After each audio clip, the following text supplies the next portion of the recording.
I was thinking about our monthly meditations that we have here at Jindavik at Broughton Hall. They start again in February at the end of this month on the last Sunday. We didn't have one in January, so I thought I might do a quick talk today just briefly about how to best manage obstacles and traumas that we have in our life. It's good to look at that and to see why we react the way we do. Not so much what the trauma actually was, but our reactions to the trauma. That's the best thing to look at, I would think. Because after all, we're trying to develop a higher vibration in ourselves, a higher understanding of our own thoughts, reactions, feelings, why we do what we do, why we think what we think. Is it a reaction, or is it something that we could actually take control of and respond to rather than reacting to something? So often in our life we have things that happen, and they seem to sometimes happen over and over, and we react the same way every time until one day we suddenly wake up and think, I don't really want to feel this way anymore about this. So how could I best respond to what's happened and think about my reactions rather than trying to change someone else's thoughts or behaviour about something?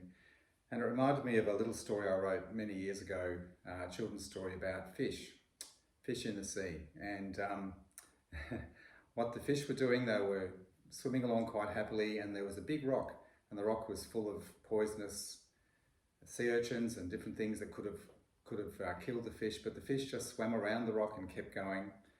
And then the water got too cold, so they went a little bit towards the sun and they warmed themselves up, and then it got too warm, so they went a little bit down, a bit deeper, and got back to more comfortable water. And then there wasn't enough food where they were, so they went to find where there was food, and then when they'd had enough, they went back to something more peaceful, and they were swimming along, and the fish seemed so content and so happy. And we don't really do that. What happens with us is we come across the first rock and we think, oh my goodness, there's this big rock that could damage us. So we walk around the rock, we look at it, we look how big it is, how high it is, how wide it is, how dangerous it is. We put signs up, we join a committee about the rock, we want to have discussion groups and trauma groups about the rock and warn others about the rock, and we put signs up and we make laws against it, and we spend a lot of time stressing over this rock. And I know what you're all thinking, that fish don't think. Well, that's a good point, but actually what happens is that fish act according to what they perceive is best for them in the present moment. And my little story was just about that. So if we take control of our own emotions and we recognize what we're feeling in response to something that's happened around us, yes, we can think about the sadness or the loss or whatever it is that we need to grieve about, but we also need to think about our own responses and reactions to things, especially if they're repetitive in our lives. And I think that when you do your meditations and you bring yourself to the present moment, you're much better able to look at your emotions and say, well, I'm currently feeling this feeling of despair, but I don't really want to feel that, so I'm going to refocus on something a little bit better, so I come out of my despair into something a bit happier. And then bit by bit, with breathing and with coming into the present moment, what happens is that we're able to do that. We're able to think of better things than the thing that's disturbing us the most. We need to remember that when there are other people involved, we can't change that person. We can't make them think the way we want them to think. We just have to accept that's how they are, that's how they're responding.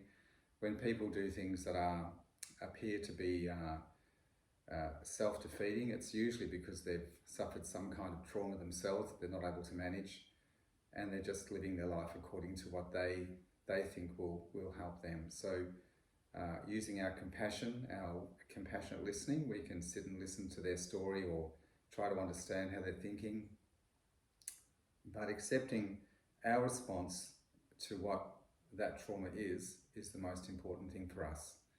So just today, I will do another little meditation before the February one, but just for today, I want you to imagine that you are looking at a school of fish in the ocean and just noticing that they are just being in the present moment and they're avoiding all the difficulties and they're swimming towards what they want. And if we can do that just a little bit in our lives, a little bit every day, then we become more aware, we become more enlightened, and we become more evolved in our spiritual self. So thanks for listening to this short video, and I look forward to seeing you in February.